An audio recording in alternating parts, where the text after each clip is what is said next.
Assalamualaikum warahmatullahi wabarakatuh. Selamat pagi anak-anak. Semoga kalian masih semangat mengikuti pembelajaran IPA pagi hari ini. Masih pada bab 1 tentang gerak benda dan makhluk hidup di lingkungan sekitar. Namun di video part 2 kali ini khusus membahas tentang gerak pada hewan dan tumbuhan. Langsung saja kita masuk pada materi. Yang pertama kita bahas tentang gerak hewan. Jadi gerak hewan itu dibagi menjadi 3, di dalam air, di udara, dan di darat. Yang pertama kita bahas terlebih dahulu tentang gerak hewan di dalam air. Salah satu contohnya adalah ikan. Ikan itu sendiri memiliki bentuk tubuh seperti torpedo. Hal ini bertujuan untuk memperkecil gaya gesek dengan air sehingga memudahkan untuk bergerak. Tubuh ikan dilengkapi otot dan tulang belakang yang fleksibel untuk mendorong ekor dan sirip ikan di dalam air. Ikan juga memiliki gelembung renang yang dapat mengeluarkan gas untuk mengatur gerakan naik turun saat berenang di dalam air. Yang kedua yaitu gerak hewan di udara. Salah satu contohnya adalah burung. Sayap burung itu sendiri tersusun atas kerangka yang kuat dan ringan serta otot yang kuat juga. Sayap burung juga memiliki bentuk melengkung sehingga udara yang mengalir pada bagian atas sayap lebih cepat daripada bagian bawahnya. Saat sayap dikepakkan, udara akan mengalir ke bawah. Dorongan ke bawah tersebut akan menghasilkan gaya yang berlawanan arah sehingga burung akan terangkat ke atas. Selanjutnya, gerak hewan di darat. Hewan di darat bergerak dengan berbagai cara seperti berjalan, berlari, melompat, merayap, dan lain sebagainya. Hewan darat juga memiliki otot dan tulang yang kuat.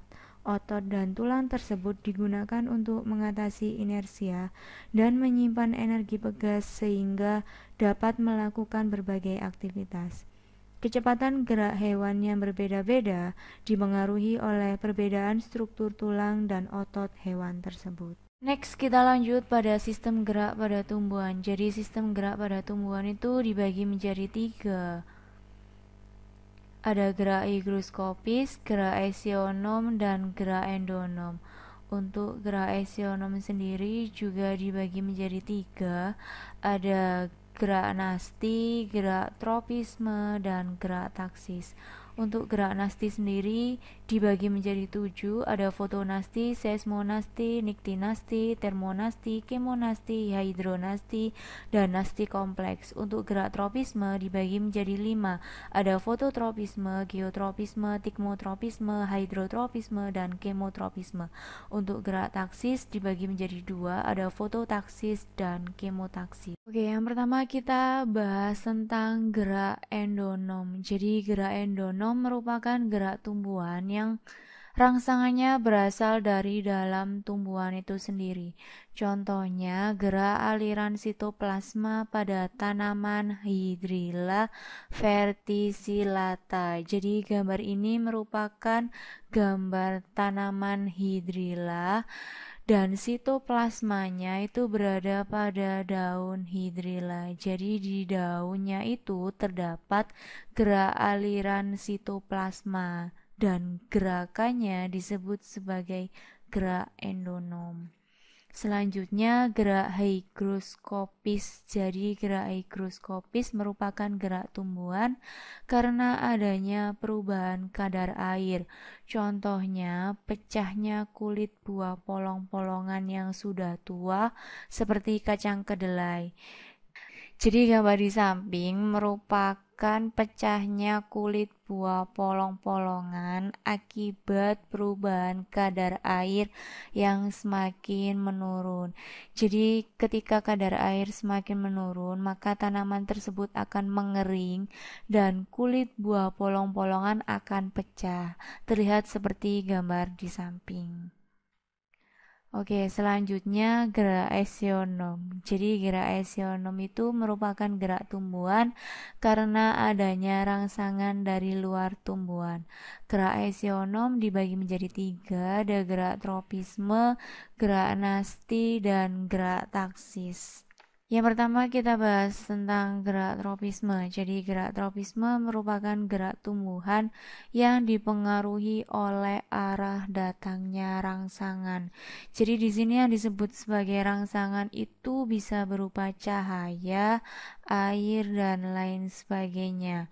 Dikatakan gerak tropisme positif ketika arah gerak tumbuhan tersebut mendekati arah datangnya rangsangan, dan dikatakan gerak tropisme negatif ketika arah gerak tumbuhan menjauhi arah datangnya rangsangan.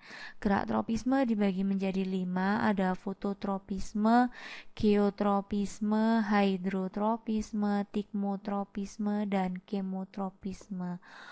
Untuk gerak fototropisme merupakan gerak bagian tumbuhan yang dipengaruhi oleh rangsangan cahaya. Jadi ini salah satu gerak tumbuhan yang mendekati arah datangnya rangsangan cahaya ya.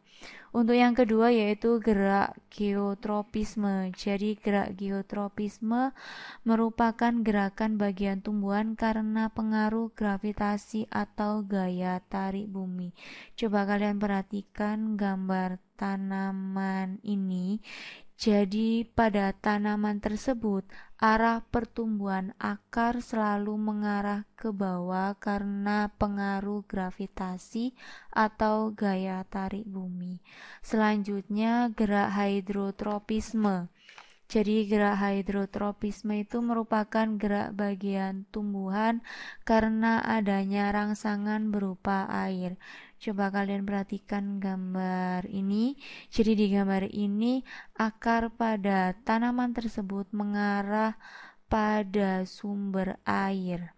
Selanjutnya ada gerakan tikmotropisme.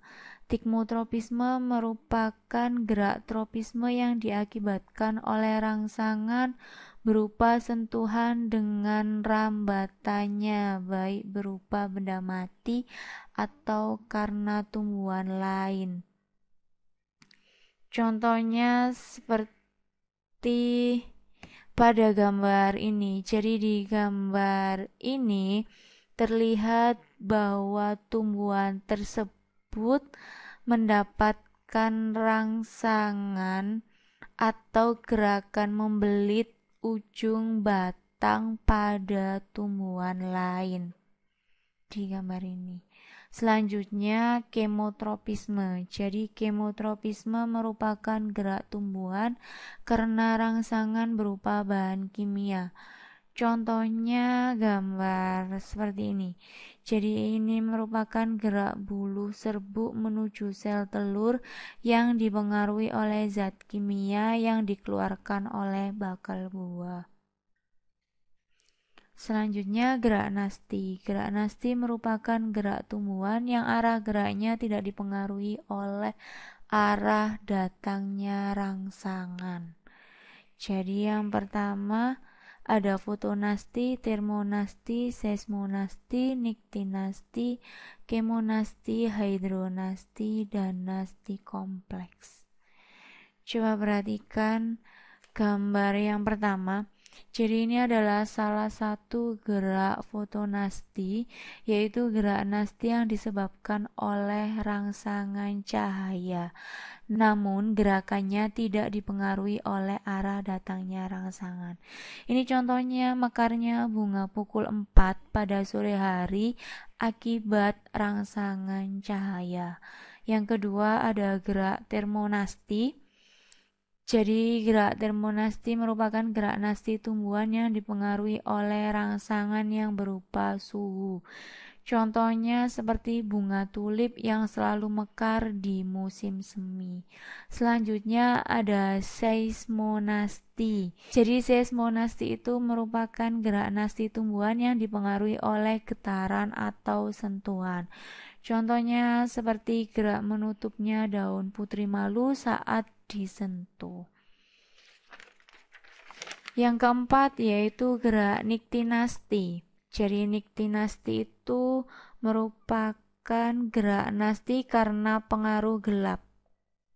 Contohnya menutupnya daun majemuk pada tumbuhan polong-polongan saat malam hari. Selanjutnya ada kemonasti. Kemonasti merupakan gerak nasti yang disebabkan oleh rangsangan zat kimia. Contohnya seperti gambar ini.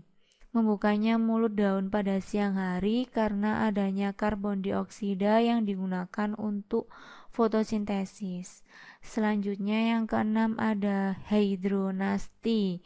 Jadi hidronasti merupakan gerak nasti yang disebabkan karena rangsangan air. Contohnya seperti ini. Gerak pelipatan dan penggulungan daun pada keadaan sedikit air untuk mengurangi penguapan. Yang terakhir ada nasti kompleks, yang merupakan gerak yang disebabkan karena rangsangan lebih dari satu macam.